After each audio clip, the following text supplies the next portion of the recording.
Hey guys, तो जैसा कि मैंने कहा था कि 2 वीडियोज़ आने वाली हैं, तो वो एक अभी लगभग 12 बज के कुछ मिनट पे आपके पास पहुँच जाएँगी। तो बिना टाइम गँवाए शुरू करते हैं वीडियो को। तो जो वोकेशनल वाला था, यानी कि एडवर्टाइज़िंग एंड सेल्स मैनेजमेंट वाला, तो इसमें कुछ और 7-8 टॉपिक्स मैं यहाँ पर लेकर आई हूँ, जो आपके लिए काफ़ी शानदार रहेंगे और जानदार भी रहेंगे। तो आइए इनको एक-एक करके डिस्कस कर लेते हैं। जैसे कि पार्ट 1 में हमने बताया है कि एडवर्टाइज़िंग एंड सेल्स मैनेजमेंट के कुछ एक्स्ट्रा क्वेश्चंस रहेंगे, यानी कि जो हमने परसों वीडियोज़ दी थी, उन्हीं से रिलेटेड होंगे, लेकिन क्वेश्चंस थोड़े अलग रहेंगे, ट्विस्ट करके क्वेश्चंस रहेंगे, जो आपको थोड़ा समझने में भी आसानी होगी। जैसे कि क्वेश्चन और क्या पूछा जा सकता है, जैसे कि गुड एडवर्टाइज़मेंट की क्वालिटी क्या होती है, ठीक है? तो अट्रैक्टिव होना चाहिए, क्लियर मैसेज होना चाहिए कि भाई साफ-साफ बताओ कि आलू बेच रहे हो कि बैंगन बेच रहे हो, मतलब साफ-साफ बात होनी चाहिए। शॉर्ट और सिंपल हो, मतलब कि बहुत ज़्यादा घुमा-फिरा के ना बात कही जाए, सीधी एंड डायरेक्ट बोली जाए, जो बोलो मुँह पे बोलो वाली, ठीक है? और कस्टमर को इन्फ्लुएंस करे, मोटिवेट करे कि भाई तुम खरीद लो, ये आलू बहुत ही बढ़िया है, बहुत ताज़े-ताज़े लेकर आए हूँ मैं खेत से, ठीक है? देन अब नेक्स्ट क्वेश्चंस की अगर मैं बात करूँ, तो यहाँ पर क्या है,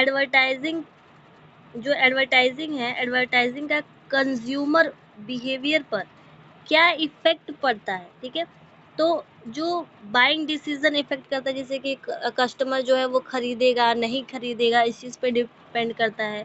इंटरेस्ट भी क्रिएट करता है, अगर खरीदेगा यानी कि इंटरेस्ट बना है तभी तो खरीद रहा है वो। और ब्रांड का जो प्रेफ़रेंस है वो बनाता है। और हाँ, एक चीज़, बहुत सारे लोग कमेंट पूछ रहे थे कि क्या क्या हमें इसी लैंग्वेज में लिखना है? तो यार देखो, अगर देखो, लिखने का तो आप किसी भी लैंग्वेज में लिख सकते हो, हिंदी में भी लिख सकते हो, इंग्लिश में भी लिख सकते हो, लेकिन मैं ज़्यादा प्रेफ़रेंस करूँगी कि कोई लैंग्वेज का तो वो है नहीं इसको एग्ज़ाम में, तो आप इंग्लिश में लिखोगे तो ज़्यादा अच्छा रहेगा, मतलब आपकी लैंग्वेज में भी रहेगा, थोड़ा इंग्लिश जैसा लगेगा भी, तो मैं ये प्रेफ़रेंस देना चाह रही हूँ। लेकिन अगर आपका मन है इंग्लिश में लिखने का, तो आप इंग्लिश में लिख लेना, ठीक है? पॉइंट वाइज़ लिखोगे तो ज़्यादा अच्छी बात है, और अगर हिंदी में लिखना चाह रहे हो, तो हिंदी में लिख सकते हो, इसमें कोई दो राय नहीं है। आपका जिस लैंग्वेज में मन है, आप उस लैंग्वेज में लिख सकते हैं, ठीक है? क्वेश्चन नंबर 3 की बात करें, तो जो सेल्स है वो बढ़ाने के तरीके, यानी मेथड्स टू इंक्रीज सेल्स, मतलब जो आप दुकान चला रहे हो, तो उसमें स्टॉक को जो है उसको बेचना है आपको, तो उसको किस तरीके से, कुछ ऐसे तरीके बताओ जिनसे हमारा दुकान चल सके, ठीक है? तो एडवर्टाइजिंग करना, टीवी पे, न्यूज़पेपर पे, फ़ोन पे, सोशल मीडिया पे उसका एडवर्टाइजमेंट दो कि भाई हमारे यहाँ ये प्रोडक्ट है, इतने दाम में आपको मिल रहा है, काफ़ी अच्छी वैल्यू दी जा रही है आपको, क्वालिटी के साथ साथ क्वांटिटी भी दी जा रही है, मतलब by one get one free वाली बात, ठीक है? डिस्काउंट दे रहे हो आप, यानी कि 5% का या 10% का आप डिस्काउंट दे रहे हो, या फिर हो ज़्यादा से ज़्यादा क्या होता है कि बहुत ज़्यादा लालच अगर देना हो तो 50% का डिस्काउंट दे दो, 70% का डिस्काउंट भी चल रहा है आजकल मीशो पे, ठीक है?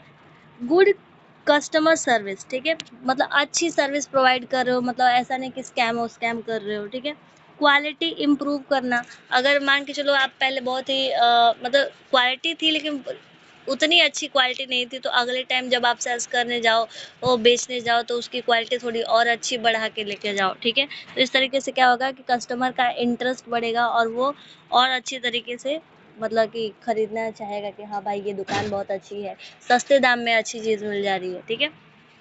और एक चीज़ कि आप लोग साथ-साथ नोट्स बनाते चलो, ठीक है? इस तरह अलग से आपको स्क्रीनशॉट लेने की ज़रूरत नहीं पड़ेगी, ठीक है?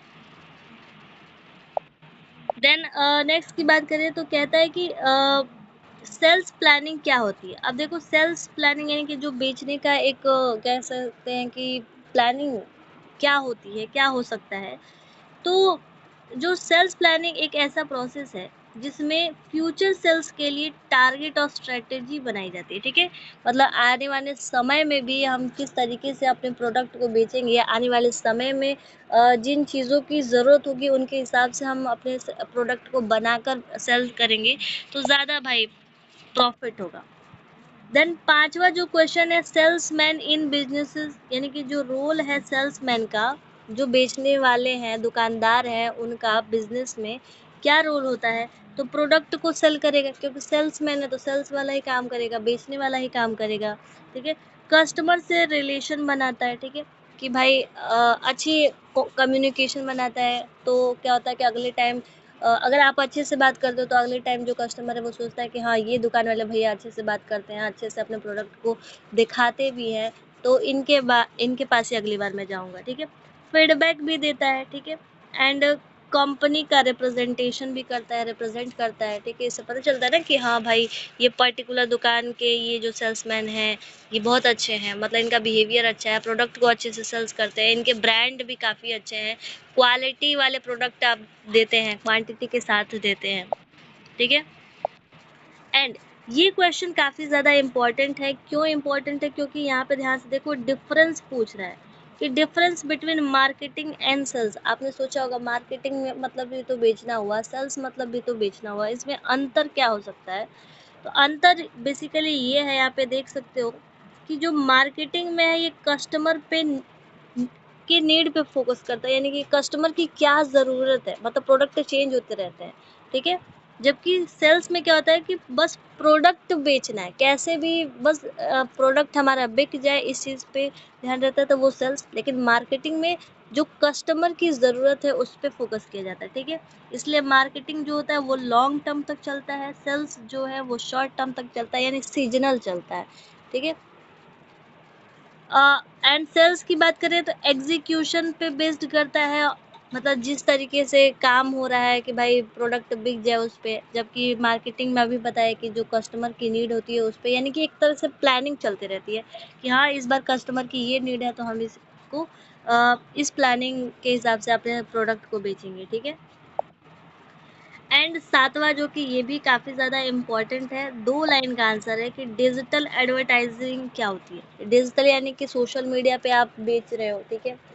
या फिर आपने देखा होगा बहुत सारे होल्डर्स भी लगे होते हैं, ठीक है। या फिर इंस्टाग्राम पे एड्स चला दिया, यूट्यूब पे ऐड चला दिए, फेसबुक पे भी ऐड चला दिया, या फिर जितने भी आप सोशल मीडिया एप्लीकेशन यूज़ करते हो, ट्विटर हो गया, मोज हो गया, एंड हिप्पी जिप्पी भी आते हैं, चिली हो गया, एंड मस्त ऐप हो गया, जोश ऐप हो गया, यहाँ पर भी एडवर्टाइजमेंट होते हैं, ठीक है। तो डिजिटल एडवर्टाइजिंग से ये सीधा सा मतलब है, ठीक है। और भी एग्जांपल्स आप लिख सकते हो, मेनली यहाँ पे मैंने इंस्टाग्राम और यूट्यूब दिया है क्योंकि ये सबसे ज़्यादा मतलब देखे जाते हैं आज के टाइम पे, ठीक है। तो आज के लिए बस इतना ही। चैनल पे नए हो यार तो सब्सक्राइब कर देना, लाइक ज़रूर से करना, और हाँ, कमेंट बिल्कुल मत छोड़ना, मतलब कमेंट में अपनी बात लिख के ही जाना कि वीडियो अच्छी लगी, हाँ अच्छी लगी, कमेंट में लिख देना अच्छी लगी। एंड कोई भी डाउट हो, कोई भी सवाल हो, वो भी आप लिख देना, ठीक है। क्योंकि जब आप सवाल पूछते हो तो जवाब देने में बड़ा मज़ा आता है, सही बताओ तो। और जब हर सुबह चेक करते हैं कि हाँ 2-3 कमेंट आए हैं, तो और ज़्यादा मोटिवेशन मिलता है कि हाँ, इस बार मैं वीडियोस बनाऊंगी और अच्छे से बनाऊंगी, ठीक है। और यार, वो बात मत भूलना, ठीक है। अगर वीडियो पसंद आई तो अपने दोस्तों के साथ जरूर शेयर करना। मिलते हैं नेक्स्ट वीडियो में, तब तक के लिए ओके बाय।